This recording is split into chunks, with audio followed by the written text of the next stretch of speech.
Hello and welcome back to Treehouse Live. For those who haven't tuned in before, my name is Shannon. I'm the Volunteer and Community Engagement Coordinator here at Treehouse Humane Society.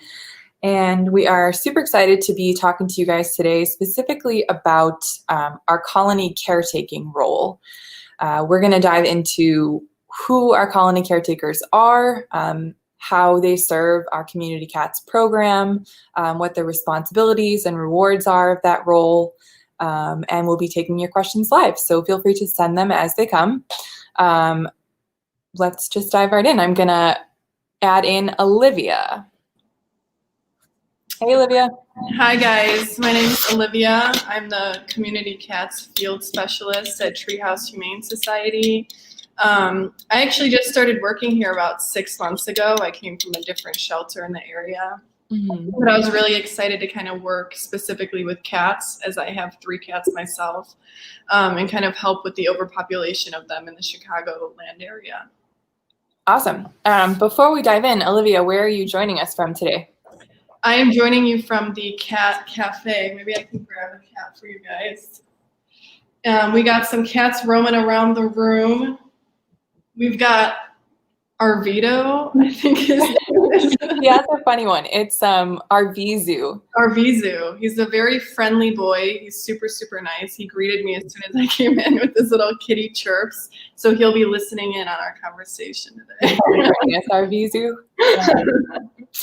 Awesome. And our Cat Cafe, for those who are watching, is open again. It was closed for a while because of the pandemic, but it is now open Friday through Sunday from noon to 6, and you can reserve a spot online. We're taking lots of extra safety precautions, so when you book a slot, you will be the only family or the only group of guests in the cafe at that time, and we're sanitizing extra between guests. I am actually here in what will be our veterinary wellness center. So it's kind of the bare bones right now, but I'm hidden away down here. We're super excited about our wellness center. It'll be opening in April of next year, providing spay and neuter and basic wellness services to cats and dogs of the community. So, Olivia, cool. So thanks for being here. Why don't you start by just telling us what you said you are a Community Cats Field Specialist. So what does an average day look like for you? Typically, most of my job is out in the field. I work with people in the community. Half of the time it's like nuisance issues, because unfortunately there are a lot of people that are not always happy that there are cats around. And then the other half of the time it's helping people manage their colonies in terms of getting them all TNR'd and getting them all spay and neuter surgeries, because people often call in quite surprised that their one cat is now 11 cats, because they ended up having, many, many litters over the course of kitten season. So yeah. Cool. So lots of time in the field, which will make more sense when we dive into this. So we're talking specifically about the role of colony caretakers today, but first we should probably go over, for those who are new to Treehouse or to this type of work, what is our Community Cats program?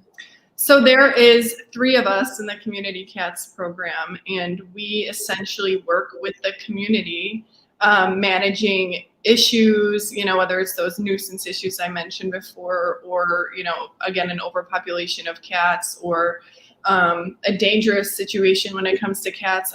Really, there's infinite possibilities, but basically us going out and helping the community or educating the community on feral cats, and helping, just manage the many, many hundreds of thousands of cats out in the Chicagoland area. Yeah, so bigger picture stuff for those who might be new to Treehouse. We focus on finding care and placement for stray cats here at Treehouse. So with our population being strays, some of the time those cats will be socialized and friendly and they can go right onto our adoption floor. And other times the cat will be feral, in which case it would not work out well if we tried to put them on our adoption floor. So we place our feral cats into our Community Cats program. We practice the TNR model, which Olivia mentioned. That's trap, neuter, and return the cat to the community. And it's about 4,000 cats in that program, right, Olivia? Mm-hmm. Yeah. And we also have the CAW program where, if it ends up, not being able to work in the area that they're in, or, there's a danger, like a neighbor is poisoning the cats or something, then we also have a CAW program where we place the cats at work, all over the city in different scenarios. Like we have a farm location, or we'll place them at like bars or restaurants to keep the rats away. Yeah, definitely. So if we can't, for a variety of reasons, place that feral cat back in the location that they came from, then we'll place them in the Cats at Work program, right? Mm-hmm. Awesome. So what is the colony caretaker role then? What are they? What do they do? So typically when we start a project with somebody, the first step is to make sure that they're in our service area. And then the next step would be to make sure that if they do want a TNR, that they sign up with us as a colony caretaker.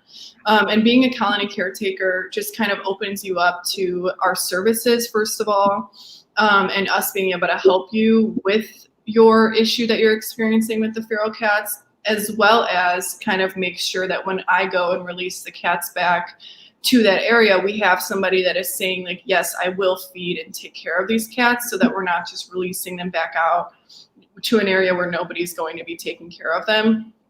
And then the only thing that we do ask in return is that once a year, we will reach out to you asking to tell us how your colony is doing, if anybody has died or disappeared, if any other cats have been TNR'd other than the ones, that we have recorded from the previous year. Or, if any other cats have joined your colony, and we ask to have that reported once a year, and we report that actually onto Cook County, because they ask us for those numbers. All right, cool. So the colony caretaker is the person who oversees and manages the cats that we return to the outdoors. So what specifically is that colony caretaker responsible for? I know you mentioned food, but there's a lot more to it than that. So can you kind of break that down? So there are some things that we kind of ask just so that people can be considered in good standing with us to kind of try to prevent those nuisance issues. A good example of that would be like not leaving food out for more than 30 to 45 minutes, just because that can attract other rodents. And typically that's one of the big problems we see with neighbors is that they don't want those rodents coming into their area. Another thing is, again, I mentioned the colony statistics. Every year we'll be asking you for an update on your cats, which typically doesn't take more than like 5 minutes to fill out the survey that we send out to you guys. And then and then taking care of the cats, making sure that you're feeding them, as well as over winter. There are things that we have in place for colony caretakers, to kind of make sure that their cats are doing well. We have feral shelters, or we have heated water bowls, or even heating pads that you can put in the feral shelters so that they're comfortable over winter when it gets kind of cold. And those heated water bowls actually make sure that their water source never freezes over winter. It kind of keeps it so that, it's liquid the whole time. Yeah, I think that's. What about like vet care? Are they responsible for anything like that? Yes. So once we get the initial TNR done, so actually you are responsible to manage your colony, meaning getting those TNRs done so that the numbers don't keep increasing and rising, which we are available to help you with once you sign on as a colony caretaker. But then once we get that initial TNR done and the initial medical stuff done and the vaccines, you would be responsible for getting the ongoing care of those cats done as well. So retrapping them, depending on how long the vaccine lasts, but retrapping them and getting them revaccinated when it is, time to. What about like if like emergency medical situation comes up? Let's say I'm a colony caretaker and I see one of my cats is injured. What am I responsible for doing in that situation? So we, unfortunately, until we get that wellness center open, we are unable to provide medical care to feral cats. We only provide those TNR services. So at that point in time, we would be able to direct you to a feral vet. We have a list of vets that we send out to people in these situations, and we would be able to help you trap the cat, if you're having a hard time trapping it, or rent you a trap if you do not have a trap to trap the cat in. Gotcha. So veterinary care, food, water, shelter. I think another thing I've heard is just like, if I'm a colony caretaker, I need to be present in where my colony lives, right? Like I can't just be someone who's like out of town half the year, because I have to be able to see these cats. Definitely. And a big thing too that I think people feel really awesome about, which isn't really a responsibility, but I guess is something that is helpful with the colony caretaker, is that a lot of people experience issues being a colony caretaker, so we're able to kind of help you at that point manage and mitigate those issues that you're having with other people in the community. You're saying like community relations is another piece of it too, because you've got to be able to communicate with your neighbors about what's going on. Yeah. Cool. I think we have some comments and questions. Let me check on those real quick. So Kelly Wildreed says, for your great work. Thank you for your great work. Thanks, Wildreeds, for tuning in. Kelly said, Treehouse put 2 cats in the care of someone on my street. One died shortly after arriving, and the other was very friendly. We're sorry to hear about the one cat passing away. But the question is, why would friendly cats be put to work in this program? Olivia, can you touch on that? And that we would never intentionally place a friendly cat. Yeah, that's exactly what I would say. I mean, if a friendly cat did get placed, it must have maybe been nervous when it was under our care and not showing signs of friendliness. Also, some cats are semi-feral and then aren't available to be put up for adoption because they wouldn't thrive in that environment. However, once they get placed at their call placement, kind of thrive and really get friendly with people. And at that point, we would reassess and we would be available to put that cat up for adoption. But putting that cat up for adoption when it still was in that state of being feral and not really wanting to be around people would actually cause a lot more harm to the cat in terms of stress than it would be doing good for it.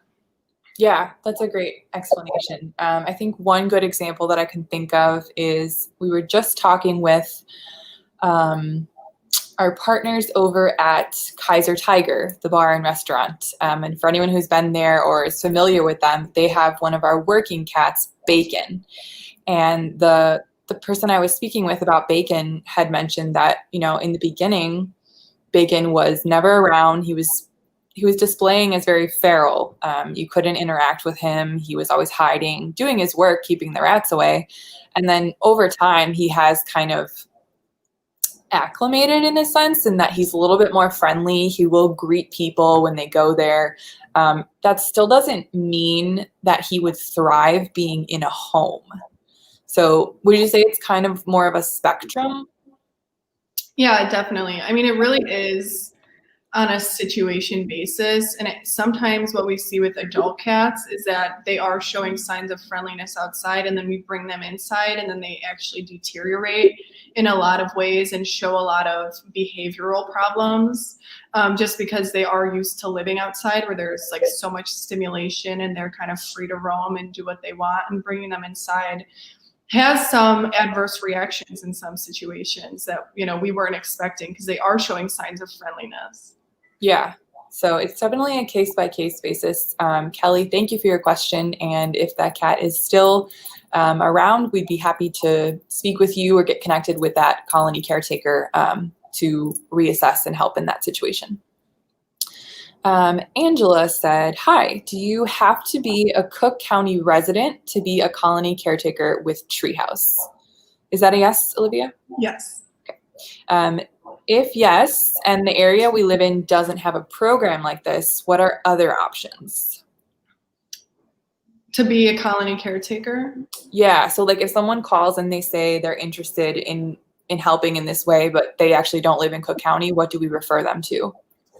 I mean, there are a lot of programs all over Illinois, as well as like the outer parts of the Chicagoland area. I know Feral Fixers is out, not in our area. There's suburbs, right? There's many, you know, it would kind of really depend on what area you're in, but I definitely think just like a simple Google search of your area would be a great place to start. I mean, really, you can even reach out to us, and we can kind of help direct you as to what area you are in. Okay, I think she has said that she's in Indiana. Yeah. To be honest, I'm not exactly sure of the Indiana, you know, Colony Caretaker situation. However, I mean, you can still definitely call in a Treehouse and we can kind of look into that for you and direct you, you know, in a better direction as to where to start looking at least. Yeah, I would say definitely you're welcome to reach out to us at the contact information listed here. Angela and our team can help connect you with a resource in your area. Great. Thank you guys for your questions. So what is the average size of a caretaker's colony? I know it ranges, but is there like any type of range that's normal? I would say most people are between like 1 cat and 4 cats. Okay. And then it's really not uncommon for people to have like 8 to 12 cats as well. But I would say most people have about probably 4 and under. Okay. And one of the things I wanted to talk more about was why people would register with us or with any organization, really. Like, do they have to? 2, what does that partnership look like between us and our caretakers? So a lot of caretakers register with Treehouse really just because we ask them to, and they, you know, we kind of say that you have to in order for us to do a TNR project. However, you know, I don't think people realize the benefits that really do come with signing up as one in terms of, first of all, there was a Cook County ordinance that was passed in 2007, which basically states, so actually feeding feral cats is technically illegal since they are considered wild animals. So in that ordinance, they kind of allowed that. And they— Sorry, just to pause you mean like if all I'm doing is feeding them? I'm just putting out food and calling it a day. Okay, that's illegal. Yeah, people get ticketed for it. And, you know, when they have those neighbors that are angry about it, which happens a lot more than people would think. And so this ordinance kind of allowed and protected those people that were doing that when they sign up with a sponsoring organization, such as Treehouse or Paws or, you know, other places that would sponsor you as a colony caretaker. So when you do run into those issues, or if somebody does say like, hey, like, you know, I don't want cats here, stop feeding them, they actually are legally allowed to be there. You know, if it goes to court and something, like, you're legally protected and you're allowed to feed the feral cats and have them in the area. Right. But in that partnership, you're also agreeing to do more than just feed them, right? Yeah. Oh, definitely. Definitely. Yeah. But that is definitely a benefit when people are, you know, signing up on their side, as well as, I would say the biggest thing too that people don't realize is the nuisance issues. When people sign up with us, we really do, you know, take a lot of steps to kind of get involved and help those nuisance issues, which a lot of people, I think, really, really benefit from, because it can get really stressful and, you know, tensions can be high because one person really doesn't want the cats there and the other person loves these cats, like they're like pets basically. So, you know, I think people really benefit from signing up and get that benefit from that too. But yeah, I would say the biggest thing that people kind of get protected by is signing up as a colony caretaker is just that Cook County ordinance. And now you're kind of under the ordinance and you're under the protection of Treehouse or any other organization that you're signing up with. Gotcha. And colony caretakers who are registered with us are able to use our TNR services. Correct. And can you say, I know we have a TNR package here at Treehouse. What is that? How much does that cost and what does that include? So it's $30 at Treehouse, and that includes the spay or neuter surgery, as well as the vaccinations, the FVRCP vaccination, and they actually get some flea treatment. We don't provide dewormer, which I know gets brought up a lot, but it is hard to deworm cats that live outside, considering you can't keep them long enough to do all of the treatments. Right. And we also provide, I mean, if they have like a wound, we'll like do, we'll rinse out the wound or clean it out or anything. What about, is a microchip included? Yes, and we provide a microchip which is registered to Treehouse, and then we'll just have your information in our system. So if again, you're having an issue or your cat gets picked up by animal control, or if it gets lost, or, if it ends up somewhere else, you will be able to get the cat back to you with that microchip. Gotcha.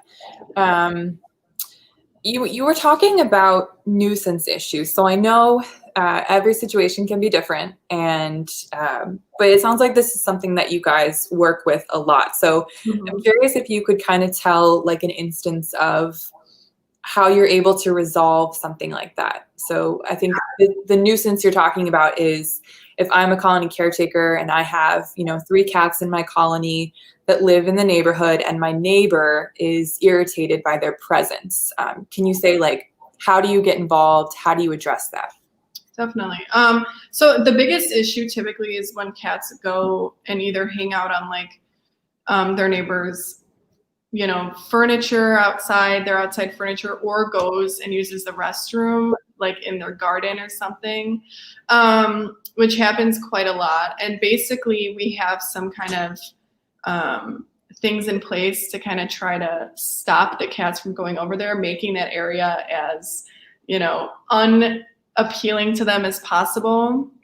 Some things that work are putting chicken wire on the soil, or we have a scarecrow, which is a motion activated device which spritzes water at the cat when they go into that area, which obviously is great but can't be used in the colder months, because at that point that would be dangerous. But yeah, I mean, it starts kind of just with a conversation, and sometimes it really ends at that, and then sometimes it doesn't. We do have to kind of take steps to do our best to keep the cats out of that specific property. Would you say that a lot of times the neighbors or the other people who are maybe feeling bothered by the presence of the cats, do you think like the biggest step is just that conversation and informing them like why the cats are there, what the benefits actually are of the cats being there? Sometimes by the time we step in there, the situation is like so heated already because it's been happening for so long. The conversation doesn't always work. But yeah, I mean, it really kind of depends. I mean, sometimes, yeah, you just have to go in there and be like, hey, they're not doing any harm. Actually, yeah, there are some benefits such as rat control. And maybe we can try to come up with a compromise. Like maybe the colony caretaker is leaving food out too long and it's attracting animals that's upsetting the neighbor. It really is kind of a case by case basis. But yeah, we kind of try to go in, and since we are a fresh person, we typically are a lot more successful in finding a resolution as opposed to like the 2 neighbors continuing to kind of right. figure it out. Do we ask our colony caretakers to preemptively like notify their neighbors and have a conversation? Not for just regular colony caretaking. I think sometimes for CAW, you can do that, but I don't think we require it necessarily. Okay, interesting. All right, and we kind of already talked about this, the support that caretakers receive from Treehouse. What do you think, I mean, you speak with our caretakers all the time, so what's the most common reason that someone wants to become a caretaker? I would say just for the assistance. I guess I never really realized how little programs there are to help people with their feral colonies, and a lot of the time we'll have people calling in like very flustered, like, oh my gosh, I have 20 cats now, it was 4 last year. I had no idea that cats could reproduce so quickly, like, what can I do? And a lot of the time people are very, very happy when they find out that we can actually intake some of their cats. Obviously the most ideal situation are kittens when they're about 4 to 5 weeks old, as well as, some of those friendly adults, but also just having like the support of us, being able to go out there and trap for them if they need it. And it's relatively a pretty low cost as well. I find people are surprised when I tell them it's only $30. And help with the neighbors. I know I keep kind of going back to that, but it really seems to be a huge pattern in the people that I work with, like, just issues with the neighbors, or the neighbors don't like the cats, or, the cats keep going over there. And it is hard for people, like, how do I keep the cats just on my property? And people know of like the different tricks and tips that we have to kind of try to get them to stay away from that specific property. So if colony caretakers are responsible for, keeping up on that TNR piece of it and trying to prevent litters from happening, what are their options when one of their females does get pregnant and has a litter before they were able to do the TNR? So we would at that point be able to intake the kittens at 4 to 5 weeks old, and then, just take steps to try to neuter that mom before she's able to have another litter. We also do, I don't think I touched upon this, Treehouse has public TNRs. So my team does help people with TNRs, but just Treehouse in general every Tuesday. And I think some Mondays now have public TNR slots where you can rent your own trap and come in and, take your own cat or your own colony cats to get their surgery. And you do have to be a registered caretaker with us, or no? I thought you did, but maybe not. I think you do. Yes. Yeah. I don't know. I'm not super involved in the public TNR stuff, but but I know that is a possibility if you are one of our colony caretakers, for sure. Gotcha. Oh, so you're saying it's more like the caretaker on that day can kind of do it on their own instead of you going out and trapping and bringing the cat in. Mm-hmm. Gotcha. All right. So I know we touched about like nuisance issues, but what would you say are some of the challenges of caretaking, and how do we help with those challenges? Some challenges of caretaking would probably be, the rate that some colonies multiply. It really can get out of control quite quickly. That what I would say would be a huge challenge. So kind of trying to get those numbers back down, maybe even having to relocate some of those cats if it really does get quite out of control. Some other challenges, the nuisance issues are a huge one. As well as, I would say, you're just trying to maintain the colony, I know can get stressful sometimes. In terms of upkeeping with the cleaning. I know that some people kind of struggle when they do have bigger colonies of kind of maintaining that environment that they're living in, because, really quickly, it gets messy. They're outside animals, and they're in your backyard for years at a time, probably using the bathroom in your backyard every single day, so stuff like that. So it is a commitment. Yeah, definitely. Or even, which this makes me think of, even when you go on vacation, it's like a pet. You have to find someone to feed them while you're gone. It's right. Or when you move, that's something you have to think about, what's going to happen to the cats. So. Yeah, totally. Greg is watching. Thanks for joining us, Greg. And he asks, what are the tips and tricks to get the cats to stay on your property? So you can't get the cats to stay on your property. There are tips and tricks to get them to stay off of somebody else's property, which citrus smelling stuff or orange peels in that person's yard is one of them, or putting an office mat, one that you would have under your rolling office chair upside down, so it's pointy in the area that you want them to stay out of, or removing the furniture that they really, really like, or what was another one? Oh, that scarecrow that I talked about, or even, which this is I would love if people did this more, but they typically don't, placing a feral shelter on that property so that you kind of direct them more to the feral shelter other areas. Litter boxes on the problem property so that they kind of go more towards the litter box instead of, in the garden, or more litter boxes even on your own site, so that you can kind of try to guide them to go there more than the neighbor's house. Right. So I think kind of what you're getting at is the idea that